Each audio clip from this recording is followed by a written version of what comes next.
Kuri iki cyumweru ku itariki ya 5 ukwezi kwa 10 umwaka uracyari 2025 nibwo uyu musore w'umunyarwanda usanzwe ukorera muzika mu gihugu cya Canada uzwi nka Ayo Fabulous yongeye gukandagiza ibirenge ku butaka bw'imisozi igihumbi igihugu cyamwibarutse.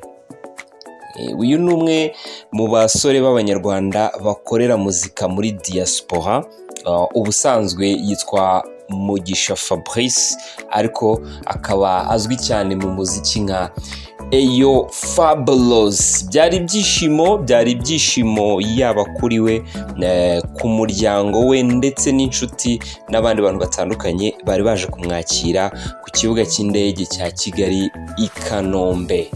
Yango muri kugenda mubibona uko byari byifashe mu mashusho. Ayo Fabulous rero wari umaze igihe kinini cyane atakandagira mu Rwanda cyangwa atarongera kugaruka i Kigali.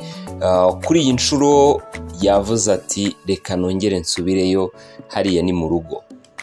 Imwe mu mishinga imuzanye ni imishinga n'ubundi ijyanye n'umuziki, dore ko ariko kazi akora. Muri gahunda zamuzanye i Kigali harimo gukora imiziki igiye itandukanye ndetse no kumenyekanisha zimwe mu ndirimbo cyangwa ibihangano yagiye ashyira hanze mu minsi itambutse. Nk'uko mubizi muri Canada bakunda gukoresha Igifaransa cyane, akaba ari nayo mpamvu nawe avuga ko indirimbo nyinshi ziba ziganjemo Igifaransa, ariko akarusho yashyizeho nuko asigaye akora na za njyana z'abalatino, zimwe bita bachata. Abantu muzi ibintu bya muzika cyane ibyo murabyumva. Ngira ngo ni umwe rero mu banyarwanda dufite bashobora gukora neza iyi njyana ya bachata.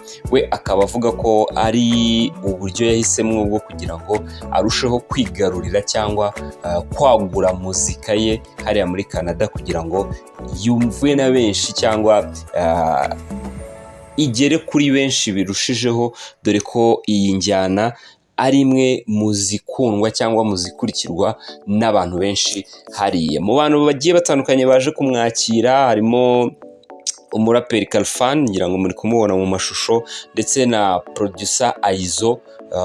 Bakaba ari bamwe mu bantu baje kwakira Ayo Fabulous. Nagutinda rero, reka mu magambo ye nawe twumve ibyo yatangaje. Kubera ko navuye Montreal ku sabato saa moya z'ijoro, so ngeze i Kigali ano masaha. Hari hashize igihe kingana gute Fabulous atagera mu Rwanda? Hashize imyaka 5 hafi 6. Yeah. Yes. Hanyuma mbere y'uko uza twabonye washyize hanze indirimbo. Yeah. Tubwire muri make ya ndirimbo yavuye inspiration zayo zavuye. So niba nibuka neza indirimbo mperuka gusohora iri mu Gifaransa, yo nakoranye na Aizo Pro, mu producer mwiza cyane kabisa. So yo ngize idea kubera ko kenshi mba ndi very busy, hari igihe nshobora kwandikira Aizo Pro nkamubwira ati nshaka gukora karimbo ko mu Gifaransa, so nshaka nkore instrument nk'ingiyi and then ibindi ndaza kubikurikirana. So it was like nshaka gufata population ya hariyamba kuko bavuga Igifaransa, so navuze ati why not ntakora indirimbo biyumvamo kuko kenshi bitaramo byinshi nkora bikorera hariya muri Canada. Kugeza ubu ngubu akenshi umuziki wawukorera hariya. Yeah. Hano mu Rwanda ho ni icyo uteganya kugira ngo bakurushe nabo bakumenye birushijeho?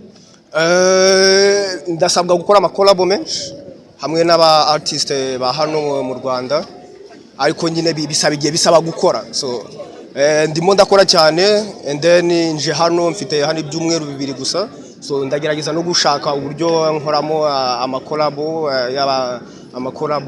n'aba artiste ba hano bazwi deja, ariko nyine ntago ndabimenya fresh ariko biri muri gahunda. Umubano wawe n'umuraperi Khalfan umeze ute? Twamubonye mu baje kukwakira ku kibuga cy'indege.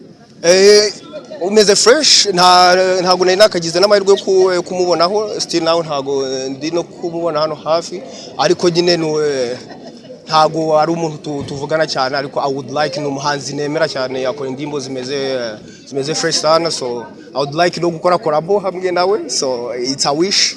so nizeye yuko ari buze kuri ikiganiro and then tukaza no kubiganiraho after. Ni iyihe ndirimbo ushobora wabwira abanyarwanda bashobora kwifuza gukurikirana cyane mu ndirimbo zawe? So indirimbo zanjye ni nyinshi cyane ariko hari indirimbo ihaze yitwa Molela, ni indirimbo nakoze muri style yaba Latina, style bachata. So iyo ndirimbo kabisa ndabifuriza kugenda mukayumva kuko ni y'urukundo, ifite ritme yo kudansa, so anyway ishobora gukina.